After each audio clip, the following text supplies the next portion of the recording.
ابدی سرمایہ کاری۔ جب خدا مالی طور پر ہمیں برکت دیتا ہے جو کہ ہماری ذاتی ضروریات سے کئی گنا بڑھ کر ہو، تو ہمیں اپنی اس اضافی دولت کو خدا کی بادشاہت کی وسعت کے لیے استعمال کرنا چاہیے۔ میں ذکریہ امیر ہوں۔ اس اصول کو مسیح کے دو افراد سے ملنے پر اخذ کیا گیا ہے۔ ہمیں یہ لوکا کی معرفت انجیل میں دو بھائیوں کے واقعے میں ملتا ہے۔ لوکا کی معرفت انجیلی بیان اس کے 12ویں باب کی 13 آیت سے 15 آیت تک۔ پھر بھیڑ میں سے ایک نے اس سے کہا، اے استاد، میرے بھائی سے کہہ کہ میراث کا میرا حصہ مجھے دے۔ اس نے اس سے کہا، میاں، کس نے مجھے تمہارا منصف یا بانٹنے والا مقرر کیا ہے؟ اور یسوع سے کہتا ہے، اور اس نے ان سے کہا، یہ وہ دونوں شخص ہیں کیونکہ وہ مادیت پسندی کے احساس سے جرم میں مبتلا تھے۔ خبردار، اپنے آپ کو ہر طرح کے لالچ سے بچائے رکھو، کیونکہ کسی کی زندگی اس کے مال کی کثرت پر موقوف نہیں۔ تو وہ ان دو آدمیوں کو استعمال کر رہا ہے، وہ ان کے دلوں کو جانتا ہے۔ ایک بھائی چاہتا ہے کہ یسوع دوسرے بھائی کو درست کرے، اور یسوع اس بھائی کو جو چاہتا ہے کہ یسوع اس کے بھائی کو درست کرے، کہتا ہے، تو اور تیرا بھائی ایک ہی پریشانی میں مبتلا ہو۔ اور اس بات کو واضح کرنے کے لیے اس نے تمثیل کا استعمال کیا۔ وہ دولت مند بے وقوف کی تمثیل بیان کرتا ہے۔ اب وہ ان دونوں آدمیوں سے کلام کر رہا ہے، مگر کون کون یہ سن رہا تھا؟ سب سے پہلے رسول سن رہے تھے، اور اس کے بعد اس کے گرد جمع بھیڑ۔ پھر اس نے ان سے ایک تمثیل کہی۔ کسی دولت مند کی زمین میں بڑی فصل ہوئی، پس وہ اپنے دل میں سوچ کر کہنے لگا، اب میں یہ چاہتا ہوں کہ آپ غور کریں کہ آپ نے اس حوالے میں کتنی بار ذاتی ضمیر کو دیکھا، اور یہ اپنے آپ میں ہی سب کچھ بول دیتا ہے کہ میں کیا کروں، کیونکہ میرے ہاں جگہ نہیں جہاں اپنی پیداوار بھر رکھوں۔ اس نے کہا، میں یوں کروں گا کہ اپنی کوٹھیاں ڈھا کر ان سے بڑی بناؤں گا، اور اس میں اپنا سارا اناج اور مال بھر رکھوں گا، اور اپنی جان سے کہوں گا، اے جان، تیرے پاس بہت برسوں کے لیے بہت سا مال جمع ہے، چین کر، کھا پی، خوش رہ۔ مگر خدا نے اس سے کہا، اے نادان، اسی رات تیری جان تجھ سے طلب کر لی جائے گی، بس جو کچھ تو نے تیار کیا ہے وہ کس کا ہوگا؟ ایسا ہی وہ شخص ہے جو اپنے لیے خزانہ جمع کرتا ہے اور خدا کے نزدیک دولت مند نہیں۔ آپ محتاط رہیں کہ آپ اس کی تشریح کیسے کرتے ہیں۔ وہ ان دونوں بھائیوں سے بات کر رہا ہے جو لالچ کے قابو میں ہیں، اور جب وہ یہ تمثیل کہتا ہے، وہ یہ نہیں کہہ رہا کہ اپنی فصلوں کو بڑھانا غلط ہے، وہ یہ نہیں کہہ رہا کہ ایک اور گودام بنانا غلط ہے۔ میں ایک کھیت میں بڑا ہوا، اور میں نے ایسے کسانوں کو دیکھا جن کی زمین بہت اچھی پیداوار دیتی تھی، اور انہیں فصلوں کی پیداوار کی دیکھ بھال کرنے کے لیے بڑے گودام بنانے پڑے۔ مسئلہ یہ نہیں تھا، مسئلہ تھا ان کا دل اور ان کا لالچ۔ وہ اپنے لالچ اور زمین کی فانی چیزوں کے لیے گودام بنا رہے تھے، اور یہی وہ بات ہے جو یسوع ان دونوں بھائیوں کو سمجھا رہا ہے۔ تو بنیادی طور پر اس پس منظر کے خلاف گناہ دولت نہیں تھا، گناہ ان کا لالچ، ان کا مقصد، ان کی زندگیوں کا پورا مقصد تھا، اور اسی لیے اس نے یہ تمثیل کہی۔ اور پھر میں نے سوال اٹھایا، اپنی اضافی دولت کو استعمال کرنے سے متعلق فیصلہ کرنے میں ہماری مدد کرنے کے لیے کلام مقدس میں اور کون سی ہدایات موجود ہیں؟ دولت کی فراوانی میں کوئی حرج نہیں۔ آپ کلام مقدس میں دیکھتے ہیں، آپ کو فلیمون جیسا شخص نظر آتا ہے جو کہ ایک بہت دولت مند انسان تھا۔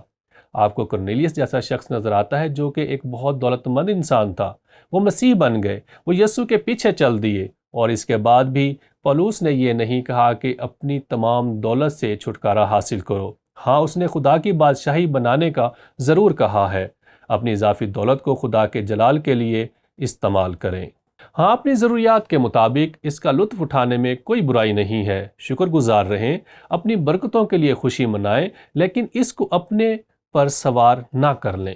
لالچ مت کریں، اور وہ یہی کہہ رہا ہے۔ تو یہاں متی رسول کی معرفت انجیل کے 6 باب 19ویں اور 21ویں آیت میں یسوع خود کلام کرتا ہے، اپنے واسطے زمین پر مال جمع نہ کرو۔ یاد رکھیں، وہ یہ نہیں کہہ رہا کہ زمین پر خزانے رکھنا برائی ہے، لیکن جب یہ آپ کا بنیادی مقصد بن جاتا ہے، آپ کے لیے مسئلہ ہے۔ جہاں کیڑا اور زنگ خراب کرتا ہے، اور جہاں چور نقب لگاتے اور چراتے ہیں، ان دونوں بھائیوں کو اس سے مسئلہ تھا۔ دولت مند بے وقوف کو اس سے مسئلہ تھا جو یسوع نے مثال دی۔ بلکہ اپنے لیے آسمان پر مال جمع کرو، جہاں نہ کیڑا خراب کرتا ہے، نہ زنگ، اور نہ وہاں چور نقب لگاتے اور چراتے ہیں، کیونکہ جہاں تیرا مال ہے وہیں تیرا دل بھی لگا رہے گا۔ اور یسوع ان دونوں بھائیوں سے جو مثال دے رہا ہے وہ یہ ہے، تیرا مال یہاں ہے اور تیرا دل بھی اسی جگہ ہے، اور تم اس لیے لڑ رہے ہو، تم اس لیے جھگڑ رہے ہو، اس لیے تم میرے پاس آئے اور کہا میرے بھائی کو سیدھا کرو، اور اس نے کہا، یسوع نے فرمایا، تیرا بھی وہی مسئلہ ہے جو تیرے بھائی کا تھا، اور ظاہر ہے اس میں سے ایک مثال اور تمثیل نکلتی ہے، بلکہ تم پہلے اس کی بادشاہی اور اس کی راست بازی کی تلاش کرو تو وہ یہ سب چیزیں بھی تم کو مل جائیں گی۔ دوسرے الفاظ میں چیزوں میں کوئی برائی نہیں ہے، یہ ہے مقصد، یہ ہماری زندگیوں میں ترجیحات ہیں، یہی مقصد اور تحریک ہے جو ہماری زندگیوں میں ترجیح رکھتا ہے۔ یسوع یہی سکھا رہا تھا۔ پولس اس مسئلے سے نپٹا کیونکہ جب وہ خدمت کرنے جاتا، جب تیموتھیوس لوگوں کی خدمت کرتا تھا، وہ دولت مند لوگوں سے نمٹتا تھا، اور پھر پولس نے تیموتھیوس سے کہا، اس موجودہ جہان کے دولت مندوں کو حکم دے، اور وہ دولت مند تھے، وہ دولت مند لوگوں کے درمیان خدمت کرتا تھا کہ مغرور نہ ہوں اپنی دولت کی بنیاد پر۔ دیکھیے ان دونوں بھائیوں یا اس بے وقوف دولت مند کا بھی یہی مسئلہ تھا، اور ناپائیدار دولت پر تھی۔ ان کی توجہ کس پر تھی؟ ان کی دولت پر، بلکہ خدا پر امید رکھیں جو ہمیں لطف اٹھانے کے لیے سب چیزیں افراد سے دیتا ہے۔ زندگی میں اچھی چیزوں کا لطف اٹھانا غلط بات نہیں ہے، لیکن بنیادی طور پر وہ یہ کہہ رہا ہے، اور نیکی کریں اور اچھے کاموں میں دولت مند بنیں اور سخاوت پر تیار اور امداد پر مستعد ہوں، اور آئندہ کے لیے اپنے واسطے ایک اچھی بنیاد قائم کر رکھیں تاکہ حقیقی زندگی پر قبضہ کریں۔ دوسرے لفظوں میں یسوع ان دونوں بھائیوں کو اس بے وقوف دولت مند کی کہانی سنا کر مثال دے رہا ہے۔ پولس تیموتھیوس کو نئے عہد نامے کی دنیا میں اس قسم کے حالات سے نمٹنے میں مدد کر رہا ہے۔ تو یہ مجھے ایک سوال کی جانب لے چلتا ہے، اور وہ یہ ہے کہ ہم یسوع کی تعلیم پر عمل کیسے کر سکتے ہیں؟ خیر، سب سے پہلے میں یہ کہنا چاہتا ہوں کہ میں آپ کی زندگی میں اس کا فیصلہ نہیں کر سکتا، لیکن میں اپنی زندگی پر نظر ڈال سکتا ہوں، اور میں نے خود سے پوچھنے کے لیے سوالات کا سلسلہ شروع کیا، جیسا کہ اگر میں یہ جانچنا چاہوں کہ میرا دل میرے مادی املاک کے لحاظ سے کہاں ہے، میں سب سے زیادہ کس بارے میں سوچتا ہوں؟ وہ دونوں بھائی اپنی دولت کے بارے میں سوچ رہے تھے۔ بے وقوف دولت مند بھی ایسا ہی تھا، یہ ان کا جنون تھا۔ دوسرا سوال، میری زیادہ تر جذباتی اور جسمانی توانائی پر کس کا قبضہ ہے؟ خیر، اس دنیا کے نظام کو منظم کرنے کے لیے بہت زیادہ محنت اور بہت زیادہ کام کرنا پڑتا ہے، اور خاص طور پر اگر خدا نے ہمیں دولت یا دولت حاصل کرنے کے مواقع سے نوازا ہو، لیکن خدا سے ہماری وابستگی کا کیا ہوگا؟ ہم اس دولت کا کیا کر رہے ہیں جو خدا نے ہمیں بخشی ہے؟ جب میں انسانی ضروریات کو دیکھتا ہوں تو میں جذباتی طور پر کیسے جواب دوں؟ یسوع نے اس سے متعلق بھی بات کی، ایسا ہی ہے۔ ایک اور سوال، جب میں بائبل مقدس کی تعلیمات سنتا ہوں کہ خدا کیا کہتا ہے کہ میرے اعمال اور رویے کو مادی املاک سے متعلق کیسا ہونا چاہیے، تو میں جذباتی طور پر کیسے جواب دوں؟ مجھے نہیں لگتا کہ ایسا کوئی موضوع ہے جو مسیحیوں کو ان تعلیمات سے زیادہ پریشان کرتا ہے کہ ہمیں اپنے مادی املاک کے ساتھ کیا کرنا چاہیے۔ اب کچھ ایسے لوگ ہیں جو رد عمل ظاہر کرتے ہیں کیونکہ ان کے ساتھ بدسلوکی اور زیادتی کی گئی ہے، لیکن عام طور پر جب آپ دولت کے بارے میں بات کرتے ہیں، جب آپ دینے کی بات کرتے ہیں، جب تک کہ مسیحی واقعی اپنا آپ یسوع کو نہیں دے دیتے، آپ ان کی زندگیوں میں آنے والی مشکلات کو دیکھیں گے۔ آپ جانتے ہیں کہ یہ واقعی حیرت انگیز ہے۔ میں کئی برسوں سے کلام مقدس کی منادی کر رہا ہوں، اور یہ ہمیشہ کی شاندار بات ہوتی ہے جب میں سخاوت خیرات پر بات کرتا ہوں اور کوئی دروازے سے باہر نکل کر کہتا ہے، شکریہ، مجھے اس کی ضرورت تھی۔ لیکن یہ کبھی کبھار ہوتا ہے، یہ اصول نہیں ہے، یہ ہمارے دلوں کے حال سے متعلق کچھ کہتا ہے۔ میرے خیال میں یہ ایک اچھا سوال ہے۔ یہاں ایک اور سوال آتا ہے، جب مجھے محسوس ہو کہ مجھے کچھ مادی اثاثوں سے الگ ہونے کی ضرورت ہے تو میں اس کا کیا کروں کہ وہ کسی اور کی ضروریات کو پورا کرنے یا کسی ارشاد اعظم کو انجام دینے میں مدد کے لیے بہتر طریقے سے استعمال ہو سکیں؟